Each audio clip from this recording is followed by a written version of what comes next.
Bienvenidos, queridos televidentes, a su programa Entérese. La programación en español del canal 17 hoy se viste de gala al presentar un programa súper especial sobre un tema súper importante, el ébola. Y para ello hemos invitado a dos personas sumamente importantes también en nuestra comunidad. Nos referimos al doctor José Pérez Tirce, especialista en enfermedades infecciosas, y a nuestro amigo y productor ejecutivo de su canal 17 y de esta programación en español, el señor Luis Díaz.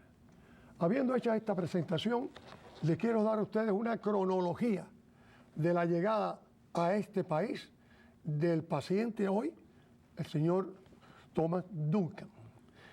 El viernes 19 de septiembre, el paciente, un hombre adulto, luego identificado como Eric Thomas Duncan, viajó de Liberia a Estados Unidos, con intervalos en el aeropuerto de Bruselas y en el aeropuerto Dulles International Airport en Washington, antes de arribar a Dallas el sábado 20.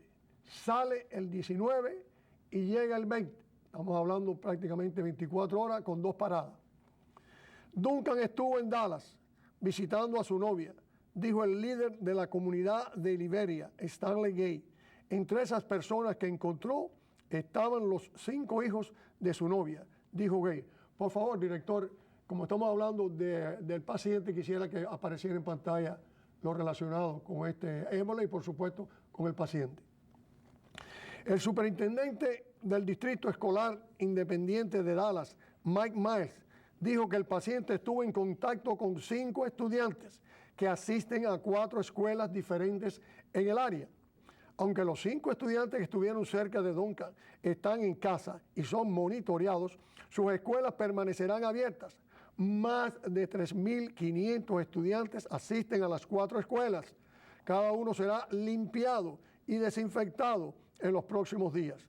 4 días después de que llegara a Dallas proveniente de Liberia, el miércoles 24 de septiembre fue al Hospital Presbiteriano de Salud de Texas en Dallas con una fiebre baja y dolor abdominal, dijo el hospital. Duncan comenzó a sentir síntomas. Ese día es significativo porque fue cuando comenzó a ser contagioso. Duncan le dijo a una enfermera que estuvo en África, pero lamentablemente esa información no se comunicó completamente con todo el equipo, dijo el médico Mark Lester. Duncan fue enviado a casa con analgésicos y antibióticos solo para regresar en una condición peor el domingo 28 de septiembre. Allí fue cuando lo aislaron. Por último, señores, los oficiales en Texas están observando en estos momentos a 100 posibles personas infectadas con este virus mortal del ébola. Habiendo hecho esta introducción para ponerlos a todos al día de lo que está sucediendo, pasamos a nuestros compañeros y amigos, al doctor José Pérez Tirce y a nuestro productor ejecutivo Luis Díaz. Cualquiera de los dos puede comenzar. No, yo creo que el doctor es el que debe de comenzar hablando de esa cronología y cuándo en realidad, porque yo creo que aquí la información que se está brindando, de verdad se puede discutir un poquitico sobre ella, porque a veces no da tanta confianza como en realidad quisieran ellos dar en esa información. Y es precisamente porque también este señor fue transportado, tengo entendido, en una ambulancia, donde esa ambulancia él tuvo vómitos. Y esa ambulancia estuvo después, hasta después que se confirmó, estuvo en uso, y hubieron otras personas que montaron esa ambulancia y estuvieron a lo mejor expuestos porque no le hicieron el tipo de limpieza adecuada para este tipo de enfermedad. Y me gustaría que usted aclarara primero, doctor, en el respecto cómo o cuándo se contagia el ébola. Porque unos dicen que hasta que no presente los síntomas estos de fiebre alta, catarro, como si fuera atado bronquial, dolores musculares, todo ese tipo de cosas, no se contagia la persona. La persona no puede contagiar a nadie. ¿Cuánto en realidad se sabe sobre ese particular? Bueno, el virus ébola, hay que pensar de cuándo es que tuvo contagio el paciente. y cuándo en sí le empezó los síntomas. El virus tiene una incubación puede ser de 8 días hasta 21 días. Entonces, en ese periodo de tiempo no van a tener síntomas los pacientes. Se dicen que básicamente cuando los pacientes empiezan a tener síntomas que es contagioso, pero los virus, como sabemos, diferentes virus, muchas veces el contagio puede ocurrir antes de desarrollar síntomas en los pacientes, como ocurre en influenza, como ocurre en muchos otros, el dengue, etcétera. Por eso es muy difícil saber exactamente qué tiempo es el tiempo correcto para aislar a esos pacientes. Sabiendo eso, la importancia de evaluación de los pacientes cuando vienen al aeropuerto, en la aduana, eso es muy importante. Y por eso es importante cuando los pacientes vengan de los países que saben que son endémicos de una enfermedad específica, puede ser dengue, puede ser Ebola, puede ser fiebre amarilla, lo que sea. Es importante hacer las preguntas necesarias, no solamente los síntomas, pero qué tipo de contagio tuvo el paciente en estos países antes de venir a los Estados Unidos o cualquier otro país que están planeando a visitar. Pero eso, que tengo entendido, no se hace, no se ha hecho nunca. No estamos preparados para eso, que usted dice eso. Bueno, en Liberia sí se hace la pregunta y por eso a este señor Duncan lo van a encausar por no haber dicho que había estado expuesto a una persona con esta enfermedad. ¿Y usted lo haría? Hay que ver. Si usted está en África, ¿usted lo haría? Ahí es donde viene el problema. Yo creo que la persona, el único país donde ellos se sienten seguros, porque hasta que estuvo en España murió, que se salva es en Estados Unidos. Yo creo que si una persona tiene esa preocupación, va a utilizar todos los recursos que tenga a su disposición para engañar a cualquiera, para llegar aquí, porque se sabe que aquí sí le pueden dar la atención adecuada. Pero yo quiero hacer énfasis en lo que dijo el doctor. El doctor habló de que en realidad no se debe, no es que no se pueda, no se debe de decir que la persona puede transmitir esta enfermedad cuando ya presenta esos síntomas. Quiere decir que basado en otros casos virales, no necesariamente quiere decir que sea real. Sí, que entonces que la información que nos están dando, entonces hay que ponerle un signo de interrogación. La otra que yo creo que es importante también discutir para después entrar un poquito más en detalle sobre este particular es, y esto sí es extremadamente importante, cómo se transmite esta enfermedad. Porque se dice que vía aérea no se transmite. Y me gustaría aclarar para que la persona pueda entender cuando decimos vía aérea, qué queremos decir. Bueno, el virus Ebola, efectivamente, la manera que se transmite no es tanto por la vía aérea, es más bien con contacto de tejidos, secreciones del paciente, como también secreciones respiratorias. Así que tenemos que tocar. Secreción, está en contacto con secreciones, vómito, cualquier tipo de secreciones del paciente o tejido infectado también. Bueno, doctor, también lo vi, usted mismo me lo ha dicho anteriormente y lo digo aquí anteriormente, el problema de cuando hablamos ahora mismo, que el televidente se pueda ver la distancia que hay entre usted y el señor Luis Díaz. Correcto. ¿Qué distancia tendría que haber para que Luis Díaz, cuando hable, a través de la saliva que sale, penetre en usted y le cree problemas? Porque eso es una forma también de comunicación. Correcto. ¿Él está cerca o está lejos? ¿Qué distancia tendría que tener? No, él está cerca, pero lo que estoy tratando de decir es que para tú transmitir una infección, vamos a decir tuberculosis, por ejemplo, eso se coge a través de una vía aérea, a través de secreciones también, pero en droplets pequeños, que son secreciones minúsculas de partículas de las secreciones del paciente. Y eso como ocurre en estos tipos de infecciones virales, como ocurre en la influenza, que es partículas pequeñas que se transmiten a través del sistema respiratorio. Pero para tener eso, para hacer una transmisión significante, tú tienes que tener un contacto con ese paciente significantemente, o sea, dentro de varias horas, no solamente 10 minutos, 20 minutos. Tiene que ser un contacto significante de contacto con las secreciones aéreas de ese paciente. Estamos hablando de infecciones como influenza, como otra influenza. En la parte de Ebola, puede haber algún contagio respiratorio a través de contactos de secreciones del paciente, pero tiene que ser un contacto significante, o sea, de 20 minutos, 30 minutos con esa persona cerca. So, en sí, el contagio más bien con Ebola es con contacto de secreciones, tejido o sangre. o semen también, personas que tienen interacción sexual con una persona que tenga O Ebola. una también. persona lactante que le estén dando, O lactante, que le esté dando a una Pero criatura. señores, él estuvo visitando a su novia. Lo primero que hizo fue besarla. Cuando él vio a su novia, besarla. Y cuando vio a los hijos de la novia, que son 5, pues fue besarlo y abrazarlo. Correcto. ¿Qué más contacto quiere que ese? Y eso duró días. Eso no se hizo en minutos. A mí dos cosas que me preocupan y preocupaciones que tengo que yo creo que es importante y me imagino que todos los televidentes la deben de tener. Número uno es que cuando yo hablé del question mark, quiere decir que esa persona a lo mejor se acercó a muchas personas y estuvo mucho tiempo en el aeropuerto, a lo mejor cuando estaba sentado, estuvo con una persona que estaba sentada ahí, estuvo 1 hora, 2 horas, dependiendo del tiempo que se demore el vuelo. Y si no estamos seguros que esa persona a lo mejor no tenía la sintomatología para decir esta persona puede ser un posible candidato a esta enfermedad, pero si la enfermedad no se puede determinar qué es cuando es eso, esa persona podía haberle transmitido a esa persona que estaba sentado al lado. Bruselas y Washington, en 2 lugares. ¿Entiendes? Y la otra es que yo creo de que no necesariamente, porque aquí estamos diciendo las personas que vengan mirando el pasaporte de West África. En este caso, esta persona no vino de West África. Estaba allí, pero no vino de allí. Vino a través de otras vías. Es decir, que a lo mejor entonces, si le dice, ¿de dónde usted viene, señor? Yo vengo de Bruselas. Pues a lo mejor no se preocupa y no le hacen las otras preguntas adecuadas porque no presenta la sintomatología. Es decir, cuando se le dice a la persona que aquí no puede haber una epidemia, ¿es incorrecto eso? Bueno, aquí puede ocurrir una epidemia. Puede ocurrir. Puede ocurrir, pero puede con paréntesis. O sea que yo creo que se puede controlar Ebola mucho más fácil que otro tipo de infecciones virales. Pero otra vez yo voy para atrás en la parte de la importancia de haciendo las preguntas necesarias en los aeropuertos a estos pacientes.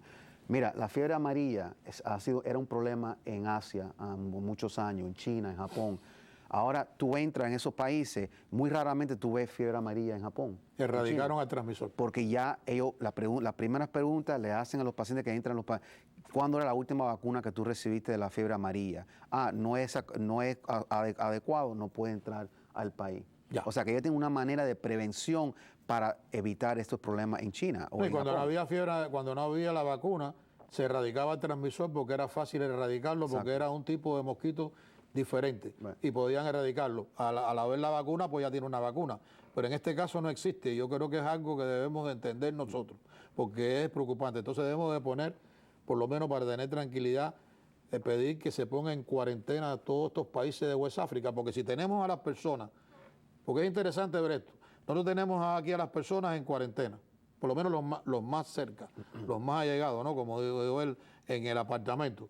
Y tenemos militares afuera. Quiere decir que esos militares van a impedir que esas personas puedan salir.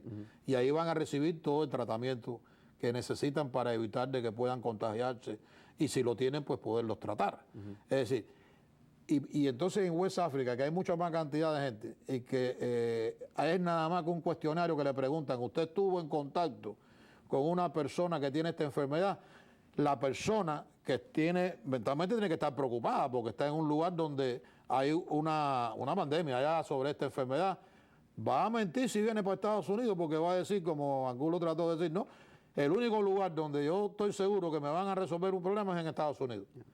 ¿Por qué van a creer de lo que le están diciendo? ¿Cómo? O van a poner a todo el mundo que quiera viajar afuera de Liberia a ponerlos en cuarentena 21 días y si no desarrollan la enfermedad decir, ¿puede viajar ahora? Bueno, Blue, yo creo que eso puede ocurrir en muchas otras enfermedades. Tú puedes decir la misma cosa con leprosy o con, tú sabes, o la misma tuberculosis en sí, que tú le puedes decir mentira a la persona en el aeropuerto que no estaba en este país.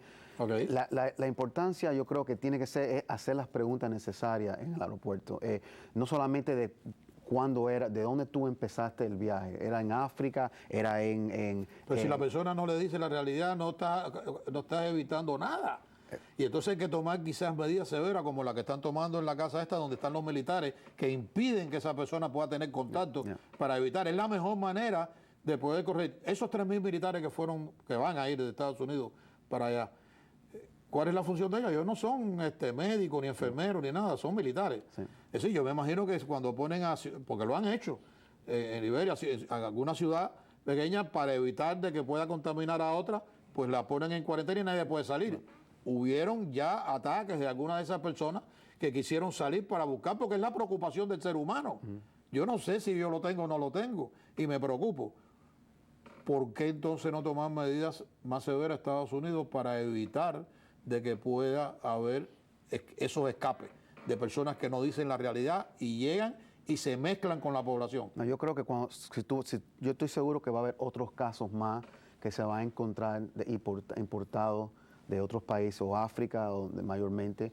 Y cuando tú veas más casos en los Estados Unidos, tú vas a ver Que van a tomar medidas severas de los Estados Unidos, más bien controlando la enfermedad, no tratando, porque tratamiento en este momento no lo hay. Hay unas vacunas que se puede usar, experimentar. Es más bien el control y aislamiento de los pacientes para prevenir transmisión del virus en otros pacientes. Hay otra pregunta que yo creo que sí es importante, y tú que llevas tantos años también a Jesús en el campo de la salud y en hospitales, y es ahora, usted como médico, él está hablando a miles de personas que están viendo este programa en este momento, usted le va a decir, si usted se siente que tiene destemplanza o fiebre, siente dolores musculares, quizás alguna falta de aire respiratoria o algo de eso, usted le va a decir, vaya para el hospital inmediatamente.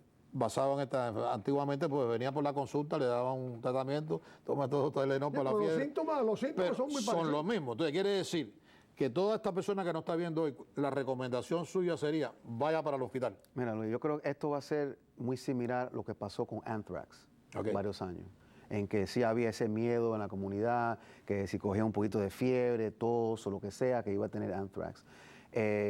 Los hospitales eventualmente, si encontramos otros casitos más o otros casos más, tú vas a ver que va a haber varios hospitales que van a tomar las precauciones necesarias. Porque en este momento no hay un hospital fuera de no sé si en Jackson Memorial ayer dijeron algo de que Jackson se estaba preparando. Porque no hay un hospital comunitario en este momento que podemos decir que está preparado para tener una epidemia de ébola en este momento. Pero el consejo que yo le digo a la población en general, este es un programa para ayudar a las personas, porque es que se reciben tantas informaciones y a veces desinformaciones, dependiendo de quién se le diga a la persona.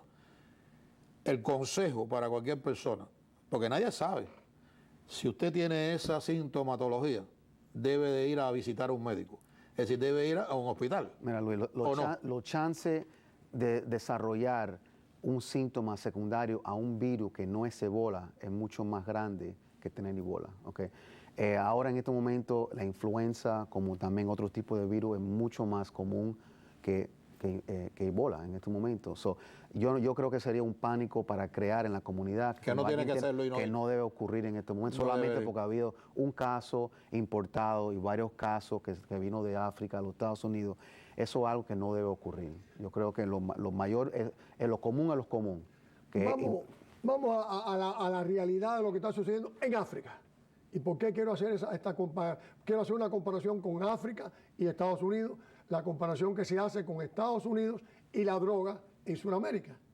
La droga en Sudamérica se produce, el consumidor está en Estados Unidos. Correcto. El ébola se produce en África. El recipiente está en Estados Unidos. Bueno, en todas partes. Pero bueno, Estados Unidos, que es el país que se ha dado a conocer como que resuelve. Porque no sabemos. Dicen que hay más de 3.000 muertos por ébola ya en África. Sí. Que eso se extiende. Todos conocemos la vida en África como es.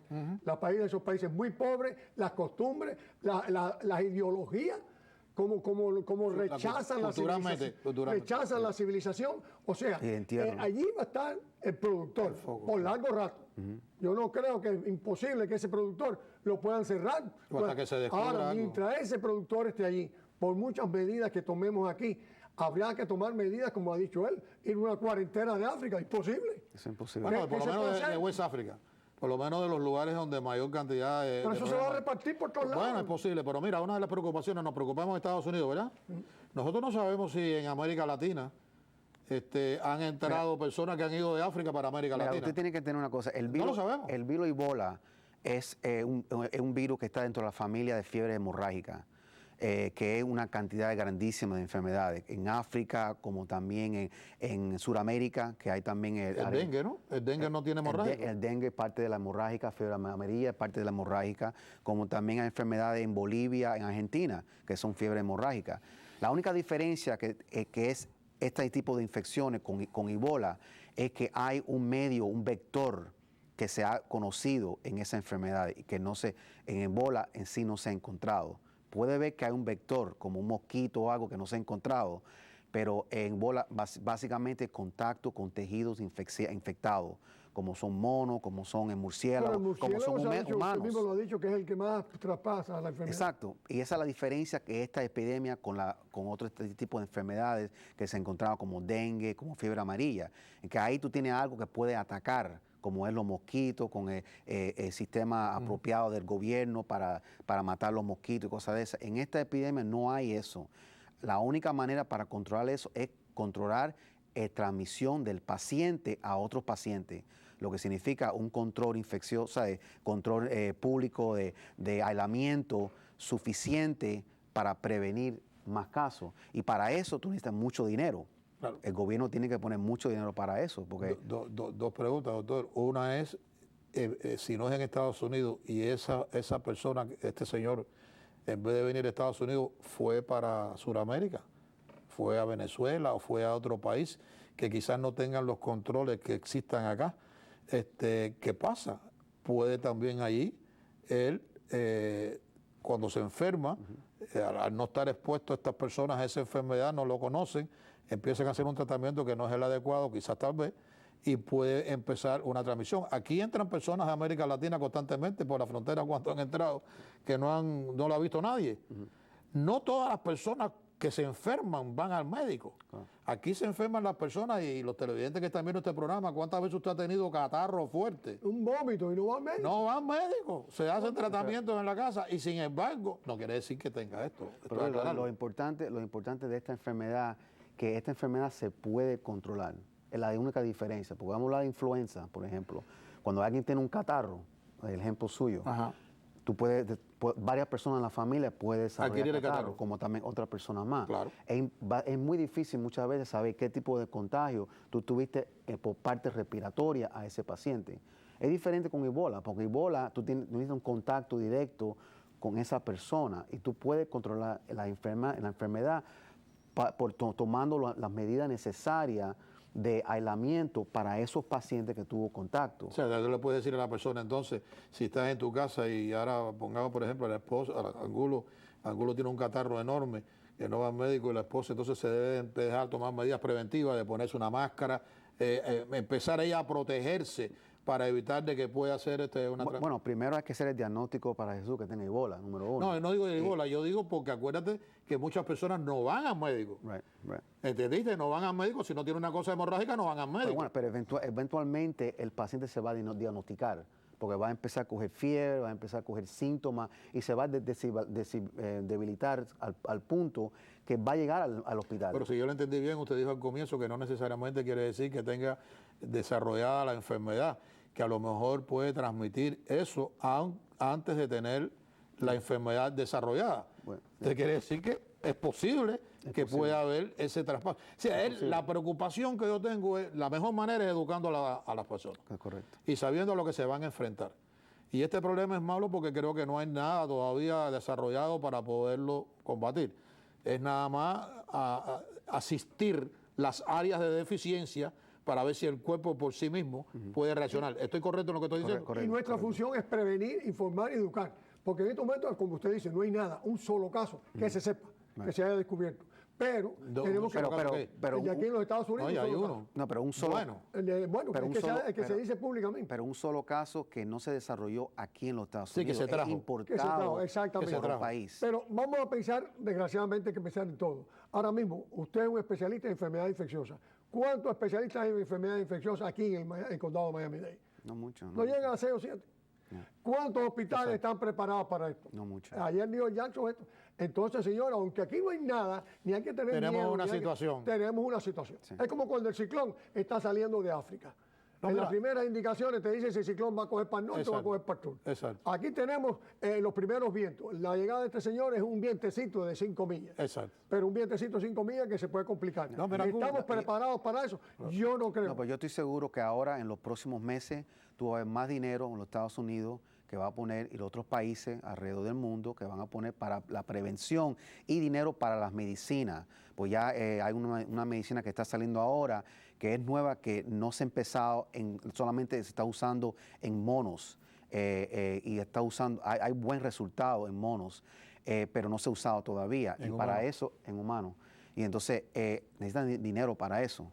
¿Y vacunas? Entonces, y para vacunas, para eso es lo que desarrollar, se está tratando. claro, para tener 3.000 vacunas. Entonces, eso va a demorar por lo menos un año para desarrollar tantas vacunas. Oye, también. doctor, un año y tenemos todo el problema arriba. O sea, No, yo me gustaría saber, porque el ébola nada más que se ve en África. No, Hasta ahora, ¿qué otros países no del continente africano se han descubierto que ha habido ébola y no traído de África? Bueno, ha habido casos en ébola en Philippines. En las y ha Filipinas. habido ébola en Alemania. Que no ha sido y se ha visto que no ha venido de África. Los primeros casos de ébola eran en Marburg, Germany, que era en Alemania. Y así como te digo, ocurrió varios casos, en los casos pacientes que estaban trabajando con la vacuna de polio y se contaminó con monos infectados con ébola de África. Y así como se infectaron esas personas. ¿Con monos infectados? Con el Ebola virus de África, los monos. ¿Y cómo el mono adquirió eso? Bueno, lo adquirió a través cuando estaba en África.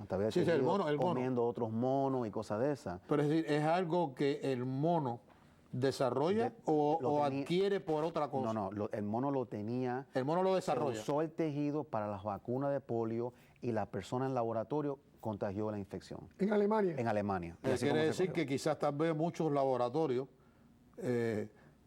quizás tratando de descubrir, resolver algunos de los problemas, puedan sido causantes de este fenómeno. Puede, sí. Entonces, y fíjate, lo triste es que esto lo vemos en esto masivo en África. Cuando salió el SIDA también se habló de África. Y a mí lo único que me preocupa es que se esté usando el continente africano para hacer una cantidad de investigaciones y que se vaya fuera de las manos de las personas y puedan provocar. No estoy denunciando nada, estoy simplemente pensando en voz alta, porque qué coincidencia que comienza en Alemania y después... Bueno, no comenzó en Alemania. No, dice el mono era de África. El mono era de África. Y cogieron el mono. Entonces, ¿qué condiciones hay en África que de ahí sale todo este tipo de fenómenos? Que no hay salud, no hay el higiene necesario. En África no lo hay. Y como en América Latina, que hay lugares que tampoco tienen eso, no se desarrolla. Y tienen las mismas condiciones en África, las mismas. No te creas que hay ciudades en África que son bien pobres. Y también yo estoy seguro que también en América Latina yo he ido a ciudades que son extremadamente pobres, donde los niños tienen que, para sobrevivir, comer en el basurero. Sí. Es correcto. Existe. Entonces, ¿cómo es posible que entonces no tenga eso? Tiene que haber alguna condición específica. Tengo que pararlo, querido televidente. Esto es para hacer una hora, no es para la media hora que tenemos los programas aquí. Pero hemos aprendido bastante hoy, tanto con Luis Díaz como con el doctor José Pérez Gurre. Y Noel, estamos correctos. No, Pérez Gurre no, chico. Pérez, mira, yo Pérez Gurre, con el doctor José Pérez. No, fenómeno, algo simpático que tú eres. Y que no cunda el pánico. Aquí estaremos, volveremos cada vez que hay algo nuevo sobre esto. Claro. Sin más, hasta el próximo domingo y perdonándome el doctor José Pérez. Se despide de ustedes. Jesús Angulo.